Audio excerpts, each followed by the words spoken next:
So welcome back to Usha's creative space. ഇന്ന് നമ്മൾ ഒരു 8 ഡ്രോയിങ് ടിപ്സ് നോക്കാമെന്ന് വിചാരിച്ചു. So let's jump in. ആദ്യത്തെ ഒരു ഡ്രോയിങ് നമ്മൾ ടിപ്പ് കാണാൻ പോണത് colour with drawing border.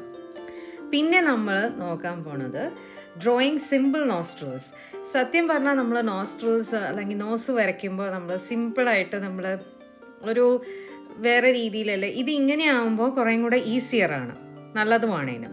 And then flower vase എങ്ങനെയാണ്, ഒരു ഫ്ലവർ വേസ് വിത്ത് പെർസ്പെക്റ്റീവ് വെച്ചിട്ട് എങ്ങനെയാണ് ചെയ്യുക എന്നുള്ളതാണ്. അപ്പോൾ ആദ്യം ഞാനൊരു ഇൻസ്ട്രക്ഷൻ ഒന്നും ഇല്ലാണ്ട് വെറുതെ വരച്ചു. Then I sort of try to add aesthetics and everything. So now this is how the final of the was. Next, drawing the eyes within the box.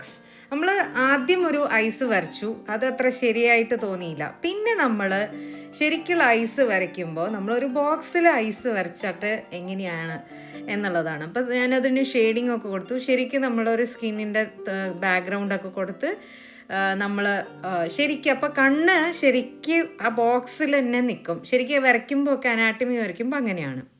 പിന്നെ സാധാരണ നമ്മൾ ഫ്ലവറൊക്കെ വരയ്ക്കുമ്പോൾ നമ്മൾ സാധാരണ ഈ പറഞ്ഞ മാതിരി വെറുതെ 2-3 പെറ്റൽസ് മാത്രം വരയ്ക്കണേക്കാട്ടിലും നല്ലത് ഇങ്ങനെ ഒരു കുറച്ച് ഡിഫറെൻറ്റ് രീതിയിൽ ഫ്ലവേഴ്സ് വരയ്ക്കാൻ പറ്റുകയാണെങ്കിൽ, ഇത് കുറച്ച് റോസ് അല്ല, പക്ഷേ എന്നാൽ ഒരു റോസിൻ്റെ ഇഫക്റ്റ് പോലത്തെ ഒരു ഫ്ലവർ, അതാണ് ഇത്.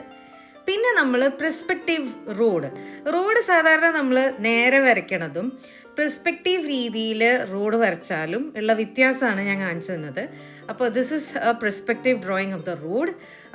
സൈഡിൽ ബുഷ് ഒക്കെ ഉണ്ട്. പിന്നെ നമ്മളെ ഫ്രൂട്ട്സ് നമ്മൾ എപ്പോഴും നമ്മൾ വരയ്ക്കുമ്പോൾ വെറുതെ നമ്മൾ കളർ ചെയ്യുക. We never highlight things.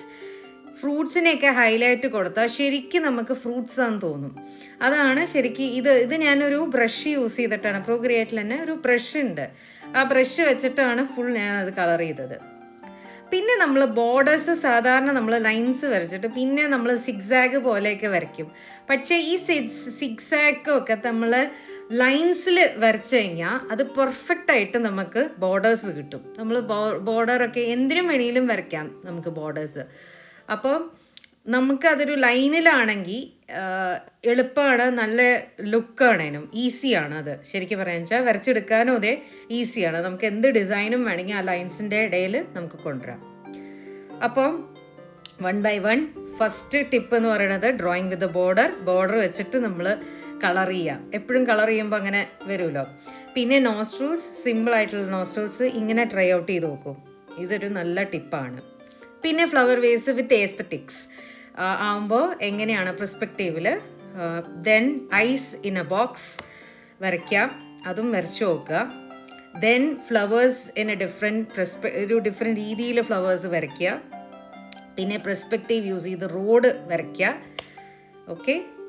And then adding highlights to ഫ്രൂട്ട്സിനൊക്കെ ഏത് ഫ്രൂട്ടിനായാലും ഒരു ഹൈലൈറ്റ് കൊടുത്താൽ ശരിക്കും നല്ല രസമാണ്. പിന്നെ ബോർഡേഴ്സ് ആണ്. അപ്പോൾ ബോർഡേഴ്സ് വിത്ത് ലൈൻ ആകുമ്പോൾ അതെങ്ങനെയാണ് ഇഫക്റ്റ്. പിന്നെ ഇതൊക്കെ എല്ലാം യൂസ് ചെയ്തിട്ട് ഞാനൊരു ഫൈനലായിട്ടൊരു ഡ്രോയിങ് ചെയ്തു. അതെന്ന് പറയുന്നത് ഒരു ടേബിളിൻ്റെ മാറ്റിൽ ഒരു തുണി വീണ് കിടക്കണ രീതിയിലാണ് ഞാൻ അതിൻ്റെ ഷെയ്ഡൊക്കെ കൊടുക്കുന്നുണ്ട് അതിൽ. പിന്നെ ഞാൻ ഒരു ഓറഞ്ചാണ് ഞാനത് പ്ലേസ് ചെയ്തേക്കണം അതിൻ്റെ മുകളിൽ, using all the things that we have learned now. എന്നിട്ട് ഷെയ്ഡ് കൊടുത്തു അതിനെ എസ്തറ്റിക് ആയിട്ട്. അപ്പോൾ this is how using the 8 tips that we have learned. So I hope you like this video of drawing with 8 drawing tips. Until next time, thank you for joining me into this kutti video.